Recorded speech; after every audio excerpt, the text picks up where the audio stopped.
साथियों, आप लोगों के बीच में एक गीत आई गीत मिशन अनिल टाइगर के चैनल पर जाई निवेदन करब कि चैनल के सब्सक्राइब शेयर कमेंट जरूर करब जाए। आप लोग बड़े भैया मन्नू भैया की देख रेख में जा रहे ये गीत पूरे बहुजन समाज का आवाज है। वो कौन आवाज है?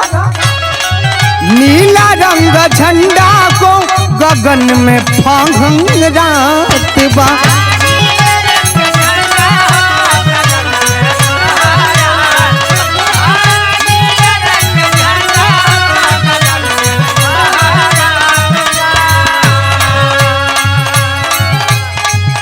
बहुजन समाज के ये दिन रात बा।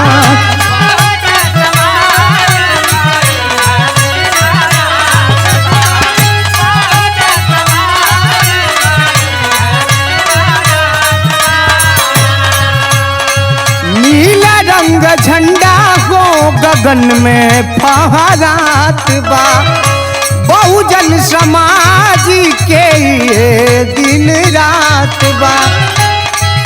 जय हो बाबा साहब कांसी राम जिंदाबाद, जय हो बाबा साहब कांसी राम जिंदाबाद। तो बहन जी के नमो जिंदाबाद, सगरी कमो जिंदाबाद, बहन जी के नमो जिंदाबाद।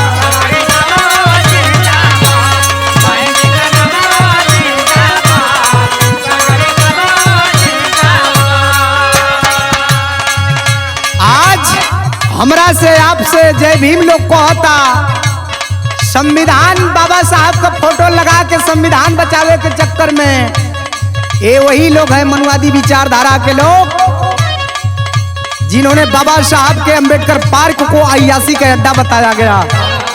ये लोग हो और हमारे गोपालपुर विधानसभा के अध्यक्ष परम आदली परम सदस्य सलेंदर भैया जी अवनीश धमदर्शी जी कह रहे हैं क्या? सर्वजन हिताय वाला नारा लगाई के,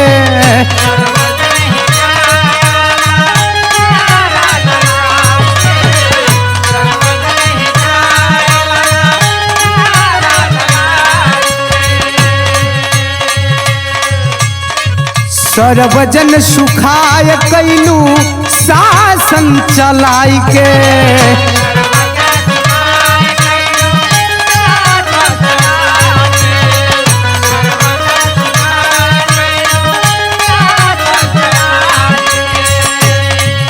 एक बात, कौन सी बात है? जाति धर्म से भेद न कैलू आवे सबके याद, जाति धर्म से भेद न कैलू आवे सबके याद। तो बहन जी के नमो जिंदाबाद, तो हर सनमो जिंदाबाद।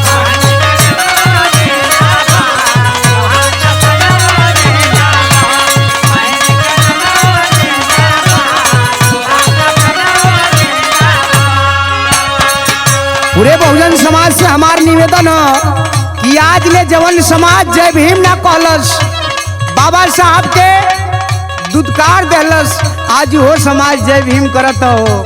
समझे के पड़ी रविंद्र भैया, ये पूरे बहुजन समाज के लोगन के समझे के पड़ी आखिरकार काहे लोग जय भीम करत हो। कहना है क्या?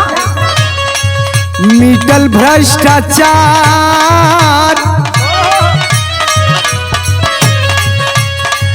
मिटल भ्रष्टाचार, जेल गईले अपराधी,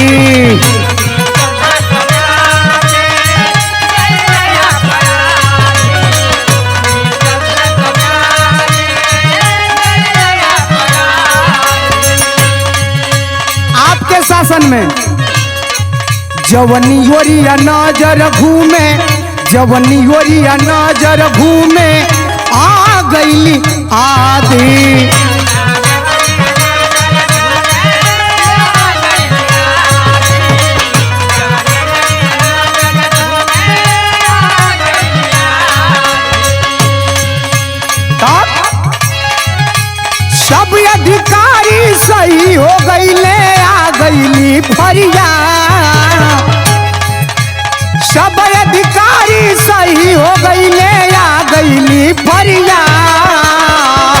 तो बहन जी के नमवो जिंदाबाद, तोहर ससनवो जिंदाबाद।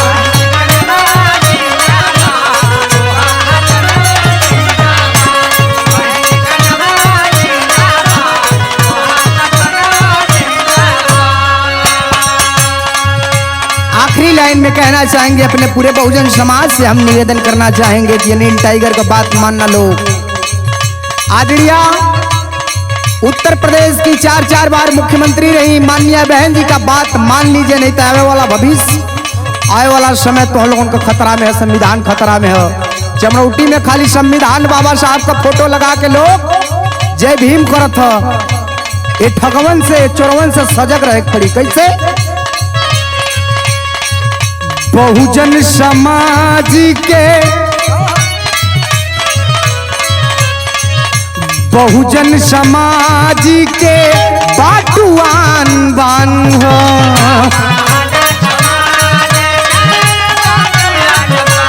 विश्वास हो बहन जी पर।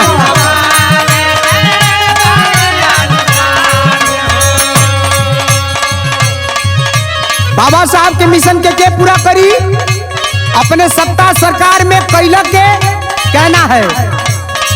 मिशन बाबा साहब जी के, मिशन बाबा साहब जी के बाटुआ रमन हो।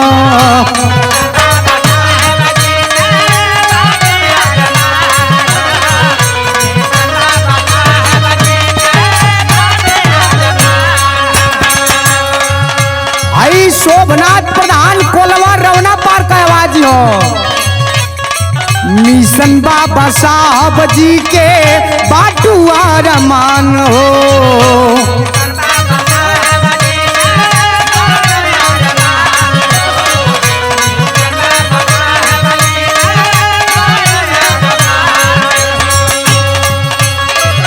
अनिल टाइगर गीतिया गा के हो गई ले आबा, अनिल टाइगर गीतिया गा के हो गई ले आबा।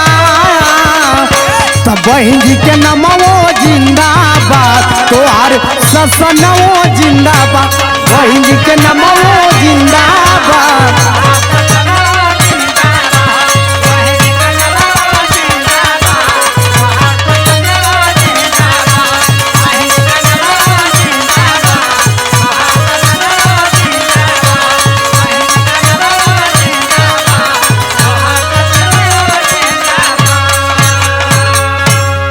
सादर जय भीम, नमो बुद्धाय, जय संविधान।